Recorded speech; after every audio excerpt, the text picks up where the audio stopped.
Welcome back to our channel NEET root. तो दोस्तों आज आपके लिए लेकर आया हूं how to calculate rate of reaction.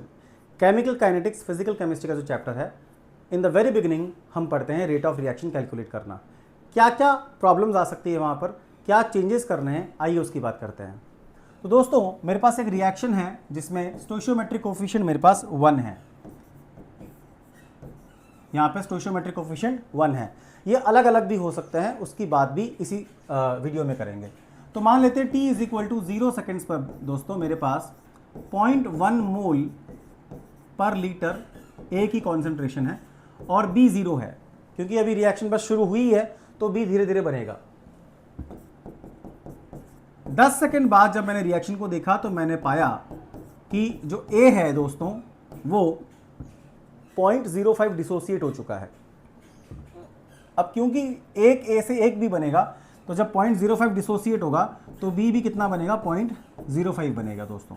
ठीक है, A कितना बच गया, 0.05 बचा, और B कितना बन चुका है, 0.05 बन चुका है in the span of 10 seconds. 10 second के अंदर ये सब कुछ हुआ है। अब अगर मुझे रेट ऑफ रिएक्शन निकालनी है A के रेस्पेक्ट में, वैसे तो रेट ऑफ रिएक्शन A या B के रेस्पेक्ट में नहीं निकलती, वो पूरी रिएक्शन की रेट होती है, बट स्टिल अगर A के रेस्पेक्ट में निकालना चाहूं तो मैं एक बार देखना चाह रहा हूं क्या प्रॉब्लम आती है मुझे। दोस्तों ये चेंज है, ये टाइम है, चेंज इन कॉन्सेंट्रेशन और चेंज इन टाइम। कॉन्सेंट्रेशन का टाइम का चेंज हो, मतलब कॉन्सेंट्रेशन का चेंज हो चाहे टाइम का चेंज हो, it is always final value minus initial value. दोस्तों मेरे पास फाइनल वैल्यू कितनी बची है, 0.05 बची है, और शुरुआत में मैंने कितनी ली थी, 0.1 ली थी।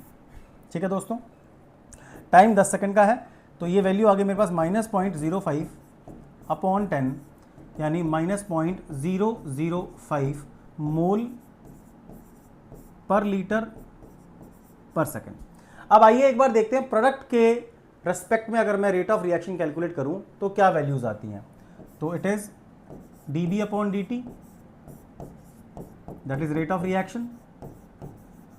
तो मैंने रेट ऑफ रिएक्शन को जब देखा, change in concentration of B मैंने देखा, it is final is 0.05, initial 0 था, अपॉन टाइम 10, ये पॉजिटिव वैल्यू आई है 0.005 मोल पर लीटर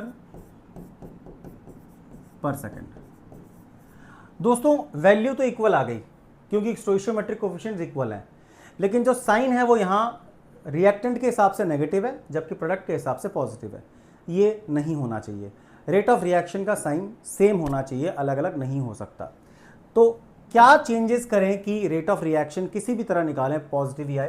तो दोस्तों हमें क्या करना है, जब भी आप इस तरह से रिएक्शन को कैलकुलेट करो तो आपको रिएक्टेंट के हिसाब से जब कैलकुलेट करना है तो एक नेगेटिव साइन लगा देना है आपको।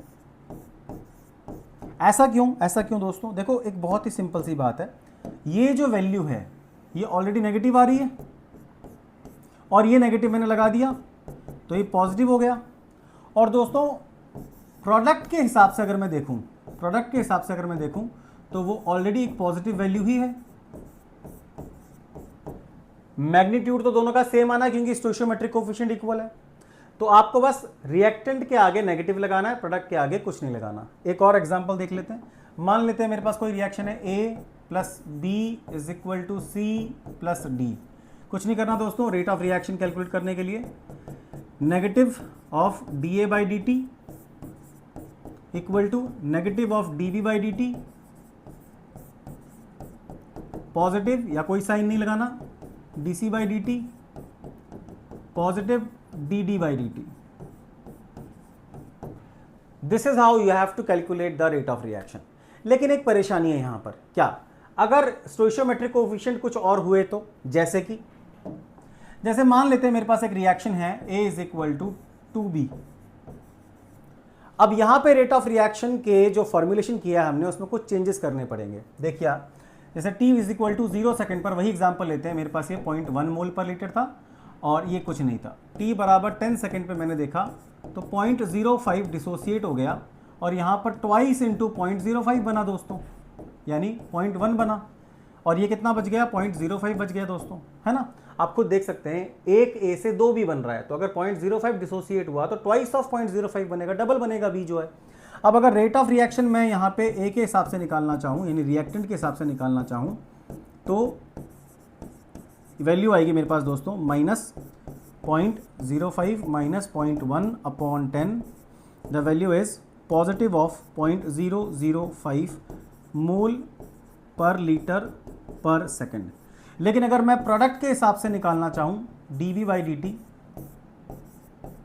रेट ऑफ रिएक्शन, तो रेट ऑफ रिएक्शन क्या आएगी दोस्तों, 0.1 माइनस 0, ठीक है, अपॉन 10, द वैल्यू इज 0.01 मोल पर लीटर पर सेकेंड।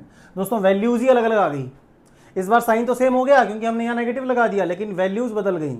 यानी स्टोइशियोमेट्रिक कोफिशिएंट रेट ऑफ रिएक्शन निकालने के लिए बहुत इंपॉर्टेंट है, जिसको हमने इंक्लूड ही नहीं किया यहाँ पर कहीं पर। तो आइए देखते हैं क्या करना है दोस्तों।